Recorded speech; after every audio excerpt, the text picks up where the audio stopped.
está enfocado a los residentes en nuestro país, así como también algunos extranjeros que en calidad de tal, o sea, de extranjeros, cuentan con establecimientos permanentes en nuestro país. Estamos hablando de aquellos que pudieran ser objeto de un saldo a favor y posibles candidatos de una devolución automática. Pero una de las partes quizás muy importantes y que en lo personal me ha tocado ver que muchos contribuyentes ignoran, todas esas cuestiones de no informarse pueden incurrir en un problema grave. ¿Qué nos cuentas de eso? ¿Qué debemos de tener cuidado? Fíjate que eso que acabas de decir, tarjeta de crédito, me da lugar a otro tema muy interesante en el manejo del fiscal de las personas físicas que nos puede llevar un riesgo. Yo gasté más de lo que estoy declarando, es decir, mis ingresos fueron tanto, pero le estoy metiendo más gasto de lo normal, más gasto de lo que me genera una pérdida. En una operación, a lo mejor sí, de un negocio, pues sí es normal que puedas llegar a tener pérdidas, pero dependiendo de cuánto estés declarando de pérdida, dependiendo cómo la estés generando, eso nos lleva a un problema, que es la famosa discrepancia fiscal de los depósitos en efectivo. ¿Qué pasa con eso? ¿Se tienen que declarar también o en qué caso no se declaran?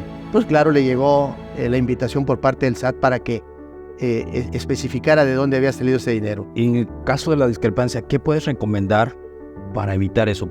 ¿Qué le recomiendas a los contribuyentes para que eviten eso, caer en la discrepancia fiscal? Hola, buenas tardes. Bienvenidos a una emisión más del podcast Entre Contadores del Instituto de Contadores Públicos de Nuevo León. Hoy trataremos un tema muy interesante, la declaración anual de personas físicas, y para esto nos acompaña un colega, un gran amigo con una gran experiencia en el tema, nuestro compañero y amigo Miguel Ángel Orellana. Adelante, Miguel Ángel, bienvenido. Mucho gusto por que estés aquí.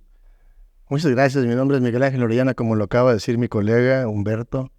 Soy contador público, efectivamente, algunos 45 años de ejercicio profesional, y pues muy agradecido por estar aquí con ustedes, por la invitación. Gracias, Miguel. No, gracias al contrario por estar aquí con nosotros. Vamos a sacar provecho de toda la experiencia que tienes, que es muy poquita, 45 años, ¿va? Porque falta más. Esperemos que lleguemos. Así es. Ok, no, estoy seguro que sí. Mira, vamos a hablar del tema. Estamos en abril. Abril es el mes bueno para las personas físicas porque aquellos que tienen algo que declarar, ya sea que les vaya a ocasionar algún problema fiscal o vayan a aprovechar un beneficio fiscal como son el saldo a favor, pues hay que presentar la declaración. Pero antes de eso, pues hay que ir viendo, hay que irnos preparando para esa obligación, ¿no? Es una obligación. ¿Quiénes están obligados? Pues en principio, todo mundo tiene la creencia, porque me ha tocado estarlo comentando en foros, que son los mexicanos. Pero eso es totalmente incorrecto. ¿Por qué? Porque hay personas que no son nacionales, son de otros países, pero residen en nuestro país.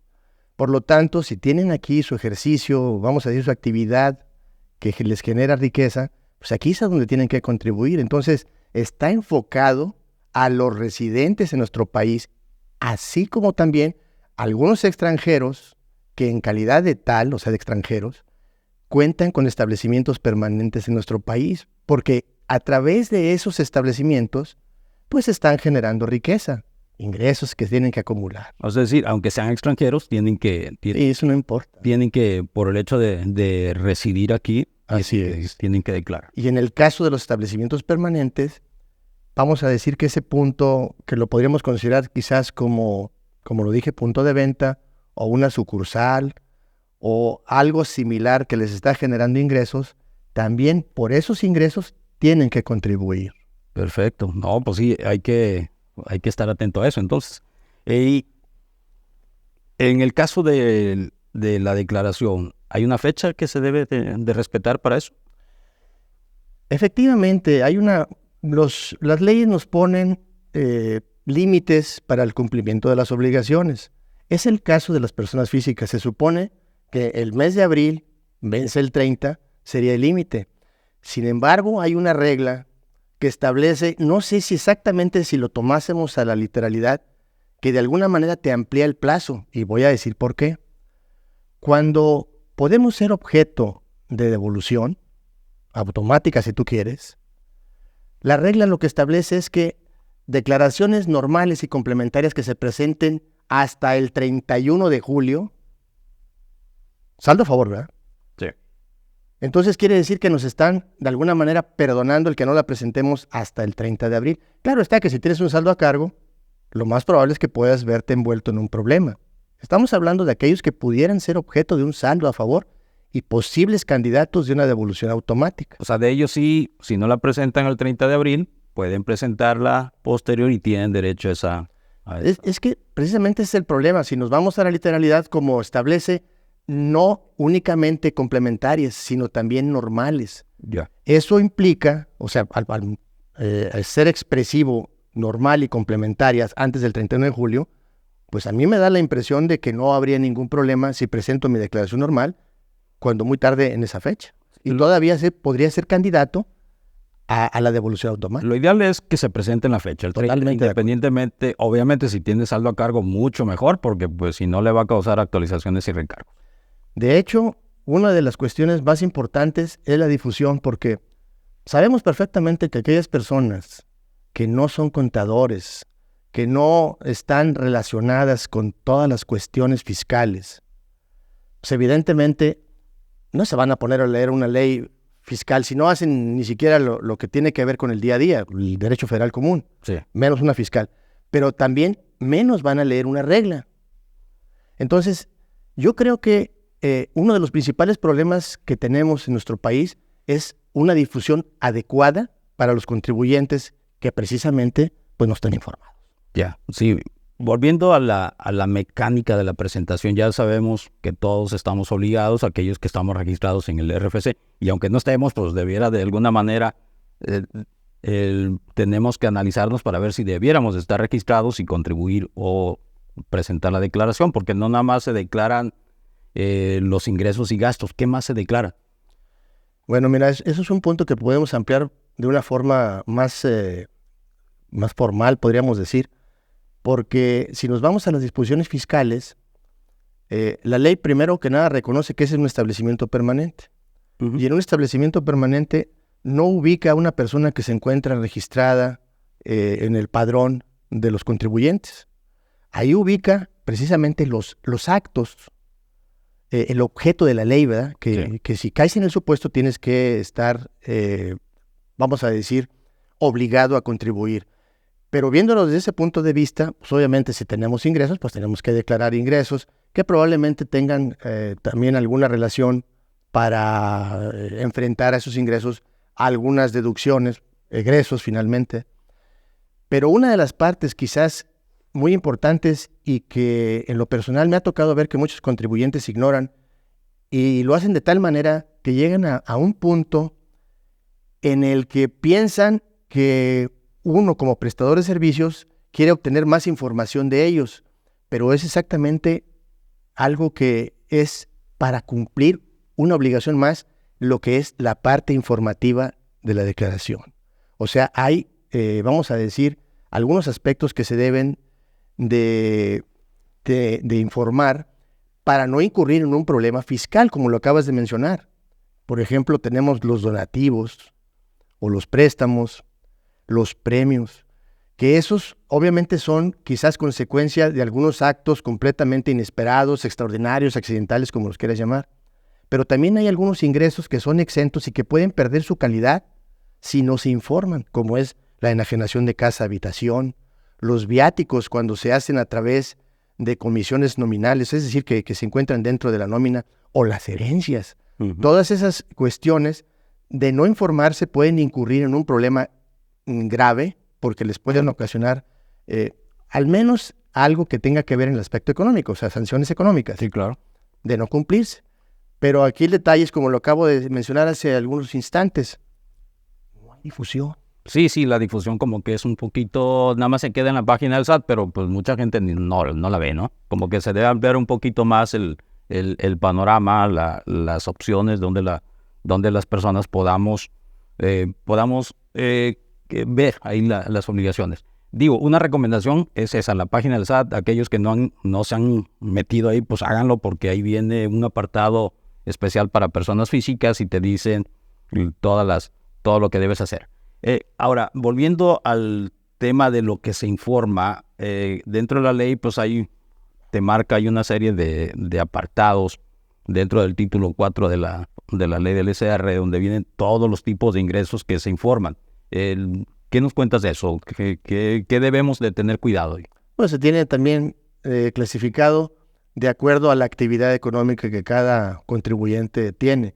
Digamos que las más comunes y las que te llevan a pensar que estás obligado a presentar una declaración sin que estés tan informado, pues es por aquel que se dedica a prestar sus servicios subordinados, salarios. Que son los más comunes, ¿no? Actividad empresarial y servicios profesionales independientes. Sí. Y arrendamiento. Esos quizás, como lo acabas de mencionar, son de los más comunes. Pero hay otros, vamos a decir, aspectos, otras actividades que nos pueden llevar al punto de haber generado una obligación y que quizás por ignorancia, porque desde luego los contribuyentes no creo que estén tan informados en la cuestión de sus obligaciones fiscales cuando salen de su esfera de actividades rutinarias. Sí. Como es, por ejemplo, el caso de una enajenación de una casa-habitación o simplemente la enajenación de un vehículo, que puede traer a la mejor consecuencia no solamente de impuestos, sino también cuestiones de avisos que se tienen que dar a la ley antilavado. Oye, supongamos ahí que pues tú y yo no tenemos una relación de parentesco directo, que civilmente pues ahí se regula que es un parentesco directo y los grados de parentesco.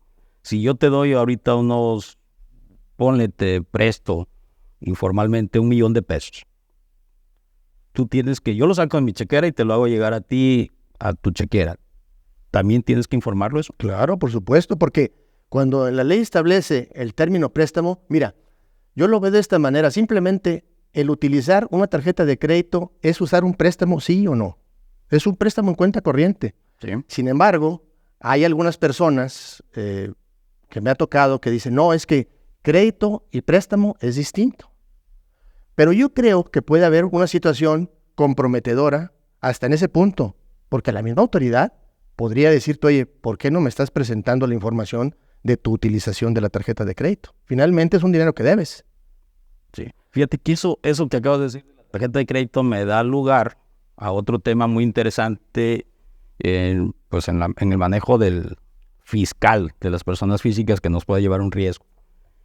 Yo gasté más de lo que estoy declarando, es decir, digo, mis ingresos fueron tanto, pero le estoy metiendo más gasto de lo normal, más gasto de lo que y me genera una pérdida. Digo, en una operación, a lo mejor sí, de un negocio, pues sí es normal que puedas llegar a tener pérdidas, pero dependiendo de cuánto estés declarando de pérdida, dependiendo cómo la estés generando, eso nos lleva a un problema, que es la famosa discrepancia fiscal. ¿Es correcto, va? Sí, es correcto. O sea, la discrepancia fiscal, simplemente lo que esperaría la autoridad al momento de nosotros presentar nuestra manifestación de ingresos es que haya una coincidencia, porque si le ponemos un número, si yo obtuve un ingreso de 100,000 pesos en el año, la lógica me indicaría que eso es lo que yo podría disponer para efectuar erogaciones, lo que sea, ¿verdad? Y si por alguna razón, porque la autoridad hoy por hoy tiene prácticamente toda la información que uno se pueda imaginar. Si vas a comprar un auto, tienen la información. Si vas a comprar un bien inmueble, tienen la información. Entonces, si tú no manifiestas cuál fue el origen del dinero para poder adquirir esos bienes, y eso me estoy yendo nada más a la información que tiene la autoridad a través de terceros, porque él mismo lo va a tener simplemente con la emisión de un comprobante. Ahora hasta para comprar una casa, te van a entregar un comprobante. Sí, sí. Entonces, los notarios tienen esa obligación. Bueno, los notarios precisamente quien va a hacer la manifestación de la operación, va a estar él enterado y obviamente eso también lo va a hacer llegar a la autoridad. A propósito de lo que tú mencionabas del préstamo, si no se manifiesta el préstamo, ¿cómo es posible que yo pude obtener algo adicional para mi patrimonio, ya sea en bienes o como haya sido, si únicamente manifesté una cantidad que no coincide? Bueno, eso nos da precisamente la discrepancia fiscal. Y de hecho, al no informar yo los préstamos o los donativos, también mencionaste a los donativos, en primer lugar ahí lo que me va a ocasionar, si la autoridad me observa esa situación, me va a hacer que yo lo considere como otro ingreso. Y en el caso de los préstamos es aún más grave, Sí. porque es un dinero que no es mío. Tengo que devolverlo. Exacto. Y aparte tengo que pagar el servicio de la deuda, los intereses. Sí. Y aparte, impuestos. Sí, o sea que ahí hay que tener mucho cuidado con los préstamos. Precisamente por eso siempre menciono hace un rato y soy enfático que no hay una difusión adecuada. Sí. Ahora, ¿qué pasa con los premios? Que es el otro evento que se puede presentar. Hay mucha gente que se ve agraciada con la obtención de un préstamo. Muchas veces te lo entregan en bien, ¿verdad? O sea, puede ser una casa, puede ser un auto o algo que representa una cantidad importante de dinero. Que dices, bueno, ¿y cómo le hago ahí para pagar el impuesto? Sí. Se supone que quien otorga el premio es el encargado de enterar esa retención. Oye, y también mucha gente pregunta, y es un problema así muy recurrente, de los depósitos en efectivo. ¿Qué pasa con eso? ¿Se tienen que declarar también o en qué caso no se declaran los depósitos en efectivo? Los depósitos en efectivo, para empezar, en el 2014, para empezar ese ejercicio, se supone que se derogó la ley de depósitos en efectivo, lo cual llevaba a que las instituciones financieras, en general, o sea, todo lo que es sector financiero, tendría que reportar todos aquellos depósitos que se efectuaran en las cuentas de los contribuyentes por cada institución, arriba de 15,000 pesos. Pero lo cierto es que no desapareció del todo esa ley. La incorporaron a la ley del impuesto a la renta, específicamente está en la fracción 4 del artículo 55, en lo cual establece exactamente lo mismo, nada más que sin retención. Lo cual implica que probablemente sea un dinero, a lo mejor, como tú lo mencionas, que recibió un préstamo de un buen amigo, ¿verdad? Como eres tú, ¿verdad? Que espero que lo hicieras, ¿verdad? Sí. No lo vas a hacer. Bueno, el punto es que yo tendría que decir de dónde salió ese dinero. Si es transferencia, pues no sería tanto problema. Como quiera que sea, sí me representa a mí un problema. Y a lo mejor a ti cuando te lo devuelva. Pero cuando son depósitos en efectivo y son arriba de 15,000 pesos, y si yo no tengo una justificación clara, la autoridad me va a requerir, bueno, primero me va a observar, ¿verdad? Hablé de una justificación. Si yo le argumento de dónde salió ese dinero, seguramente no voy a tener problemas, pero tengo que tener pruebas que convenzan. Se supone que la prueba me corresponde a mí. Pero si no tengo pruebas, seguramente me van a decir que debo el impuesto de eso porque es un dinero que pudo haber sido mal habido. Sí, claro. Todo eso se tiene que manejar porque mencioné, yo me quedé en donde señalaba enajenación de bienes, pero hay otra actividad que es adquisición de bienes, ¿verdad? Que pudo haber sido a lo mejor por un donativo que alguien me dio, ¿verdad? A lo mejor un buen amigo, ¿verdad? Nadie lo hace, ¿verdad? Pero puede ser. Sí. Ahora, ¿qué es lo más común? O que lo que me ha tocado ver en eso, o sea, para tratarte de expresar por experiencia qué es lo que ocurre. En el pasado recuerdo una persona muy apreciada por mí, ¿verdad? Porque pues fue en vida amigo de mi señor padre que también ya falleció, ¿verdad? Y me dijo, fíjate que me llegó esto de la autoridad fiscal. Estaba su esposa involucrada porque él entregó una cantidad de dinero que tuvo a bien sacar primero de su cuenta para depositarla en la de su esposa. Prácticas que se seguían en el pasado sin tratar de entender cuáles serían las consecuencias de ese problema. Pues claro, le llegó la invitación por parte del SAT para que especificara de dónde había salido ese dinero.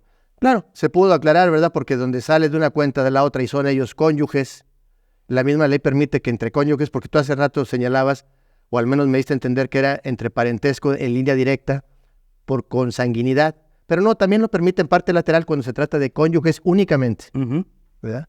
Entonces, ahí se demostró que había sido de esa forma, además de que la propia disposición de la discrepancia fiscal señala que los depósitos que se hagan entre cuentas de los cónyuges o de los ascendientes o descendientes en línea recta, sin importar ahí el grado, no son objeto de discrepancia fiscal. Pero el punto es que seguimos en la misma.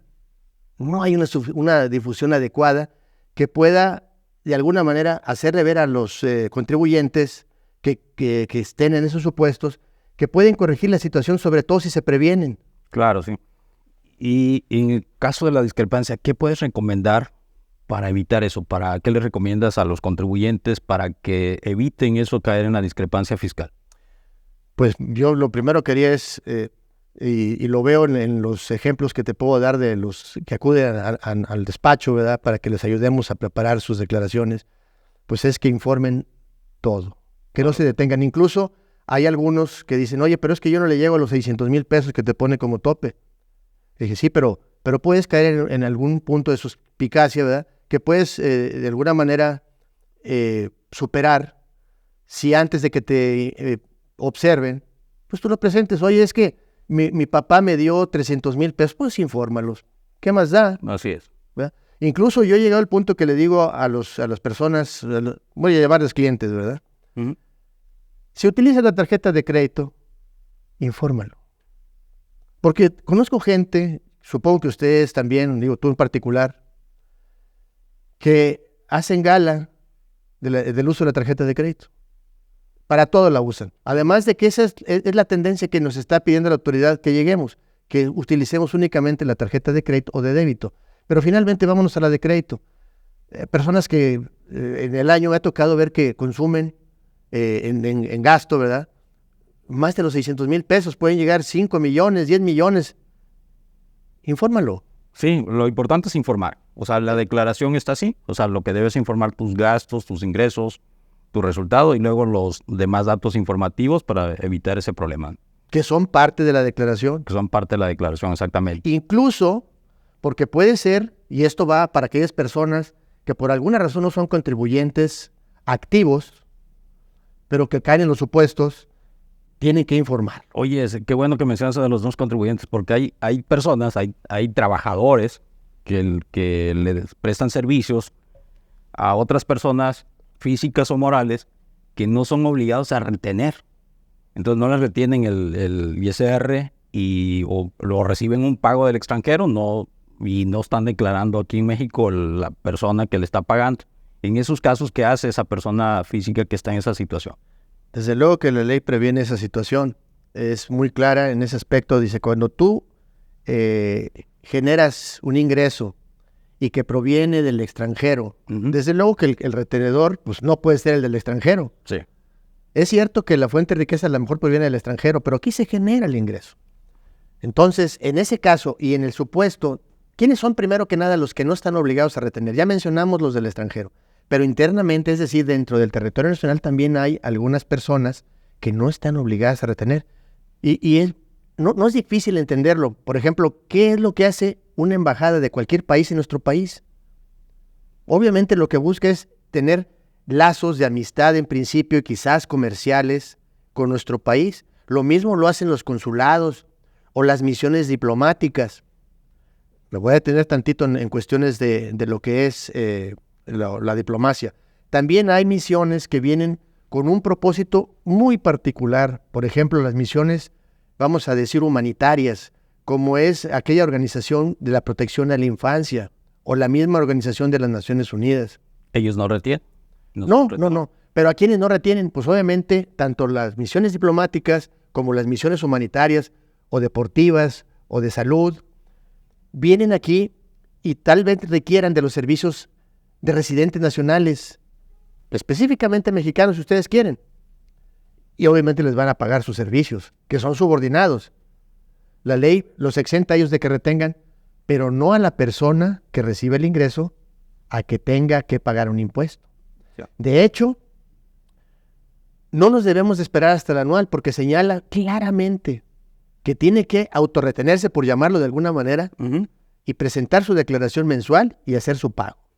¿Supeditada a qué? Pues a las como si se lo estuviera haciendo un retenedor X. Claro, no están exentos de cumplir la obligación. Ahora, permíteme el comentario, es que volvemos a caer en lo mismo. Hay mucha gente que está en ese supuesto. No sé si sean cientos o miles, pero hay gente. Sí. ¿Quién les dice?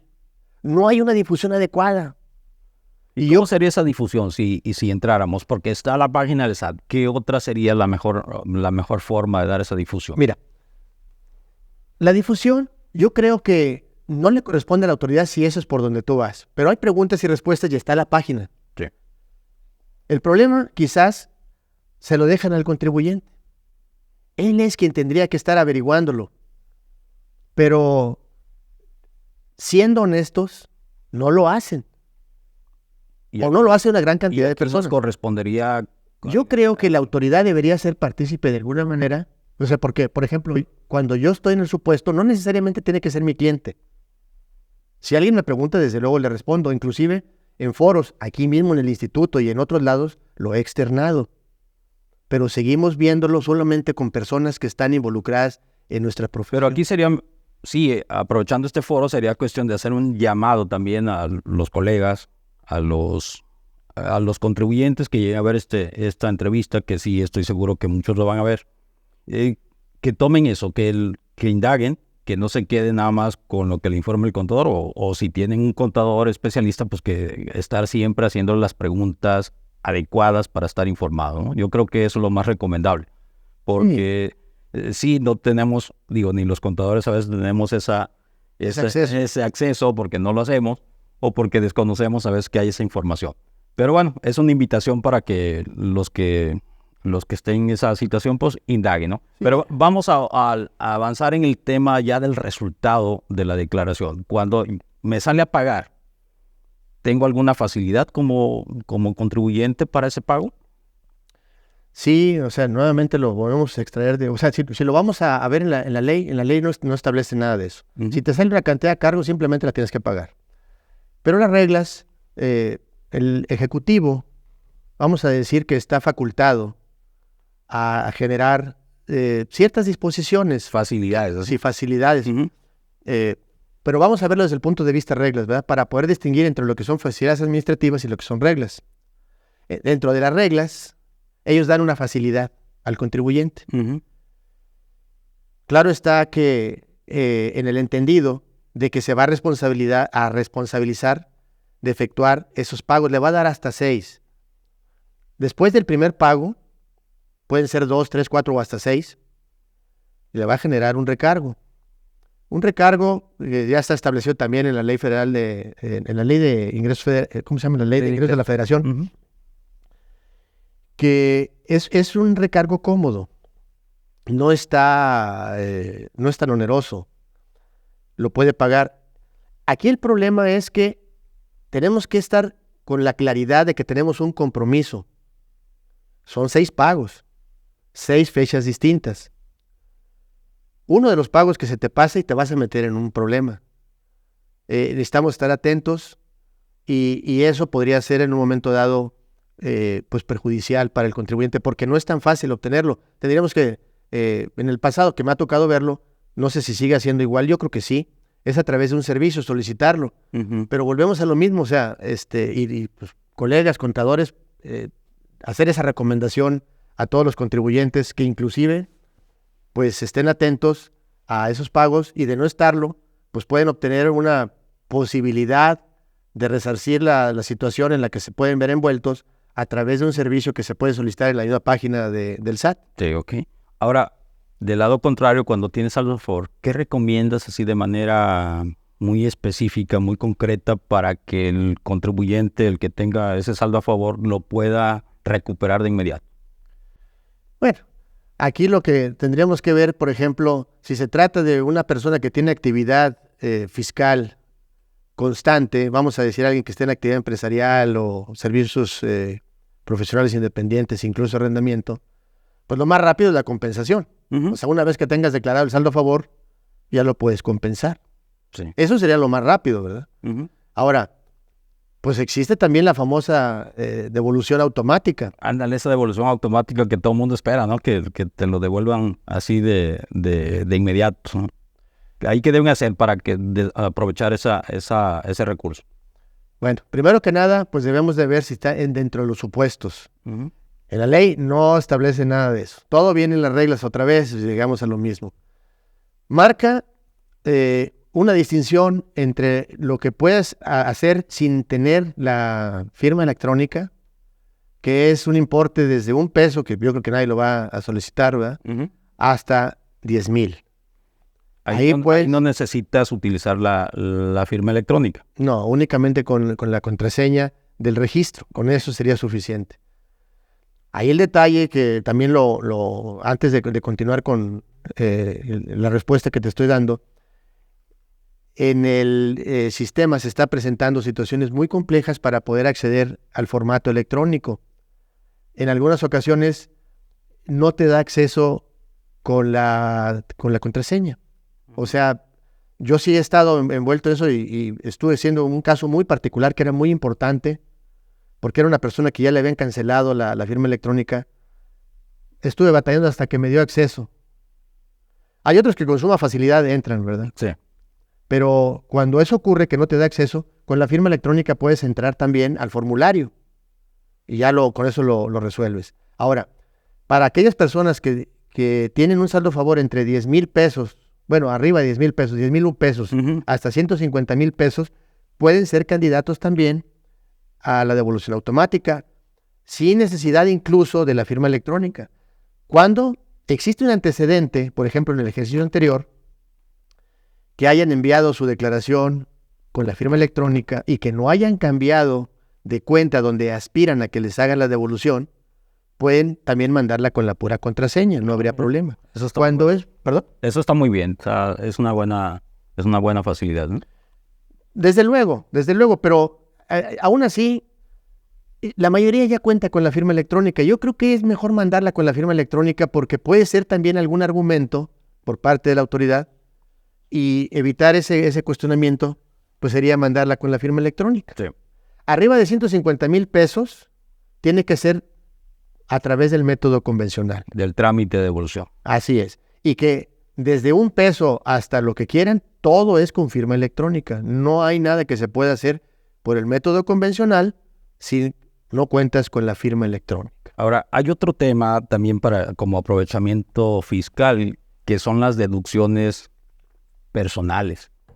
Que esas no se dan en el transcurso de la operación, porque no se permite hacer, por ejemplo, una persona que tiene actividad empresarial, pues no puede utilizar las deducciones personales en su operación. Estas se van hasta la declaración anual. ¿Qué requisitos debe tener y qué recomendaciones das ahí para poder utilizar? Bueno, yo creo que en principio tenemos que aclarar por qué no las puedes hacer mensualmente, o sea, hacer uso de ellas mensualmente. Para hacer una deducción, tiene que ser relacionada con tu actividad. Y dentro de tu actividad, pues no está enfermarte, ni sacarte una muela, ni pagar la colegiatura de un, vamos a decir, hijo o nieto.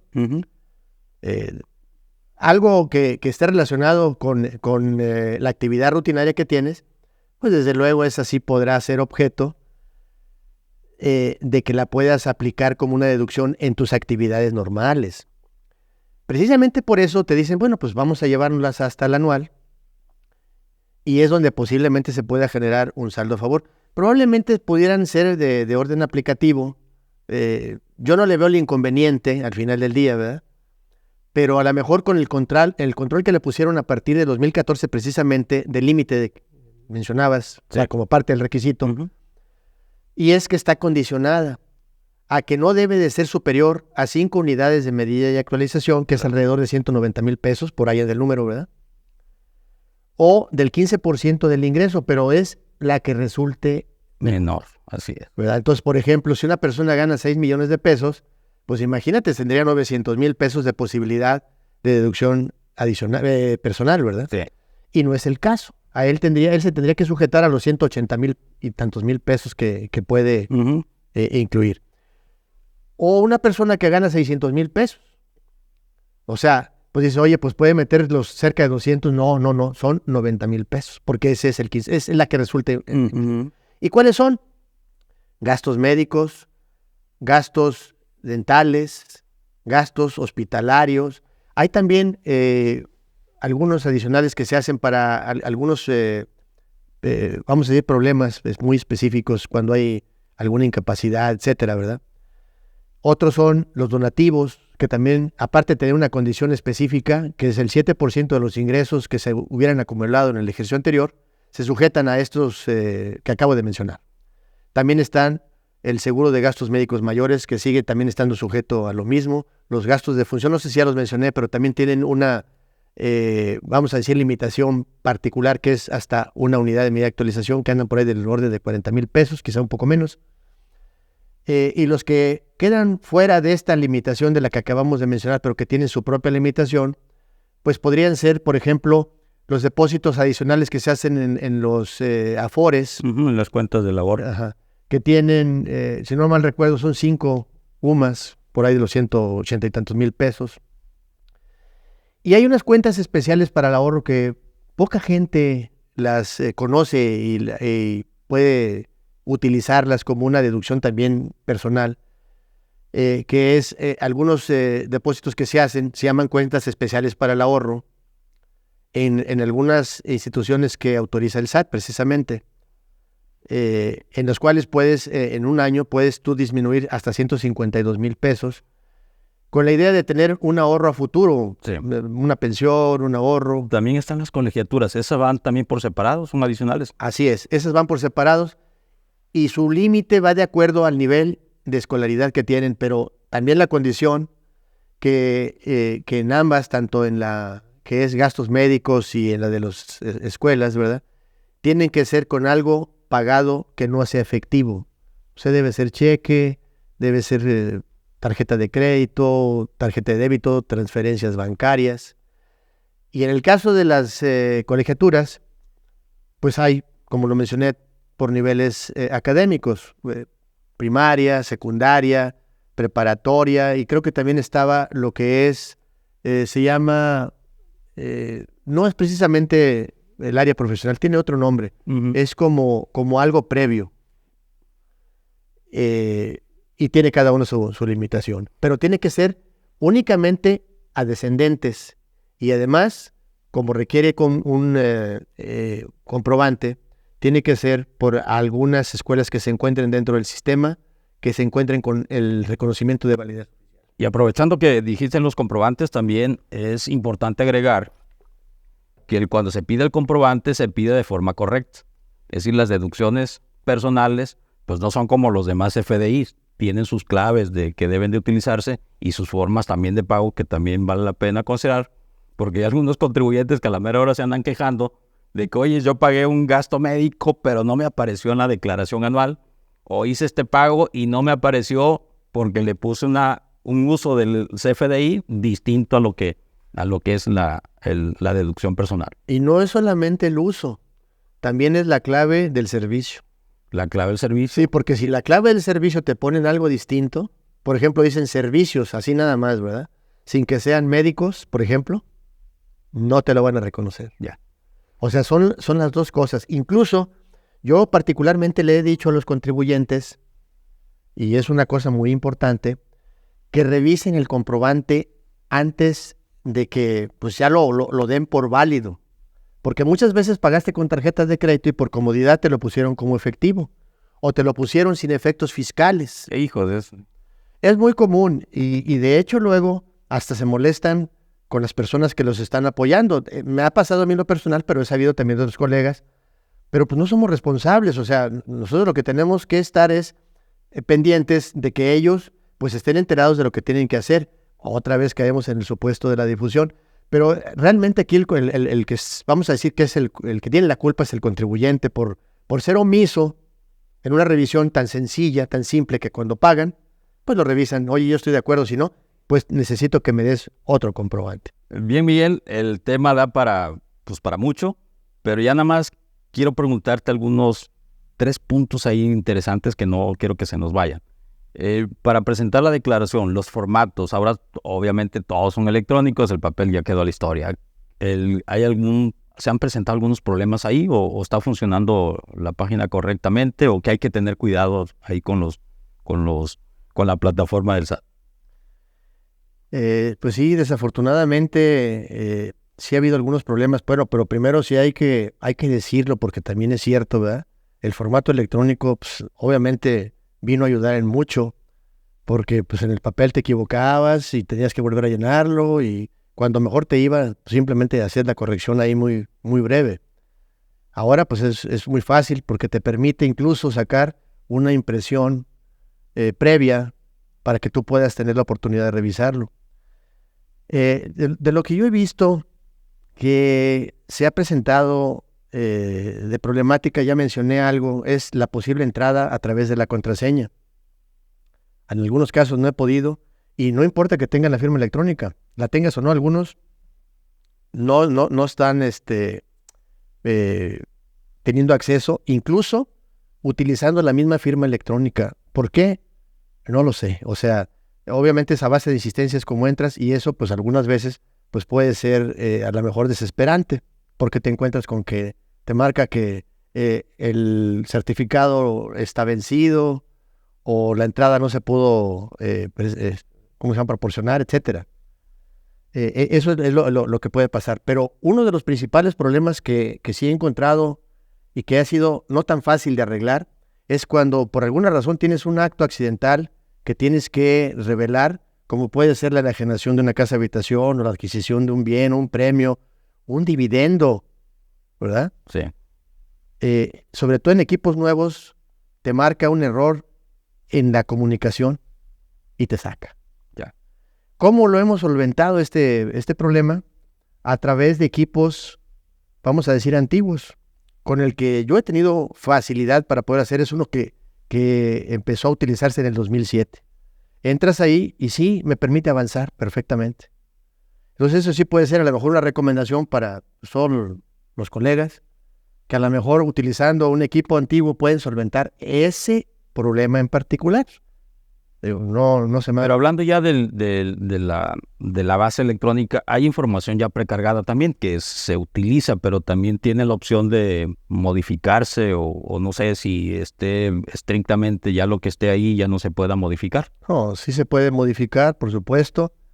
Desde luego que mucha de ella está basada en la información que ya obra en las bases de datos del SAT. Lo que declaraste con...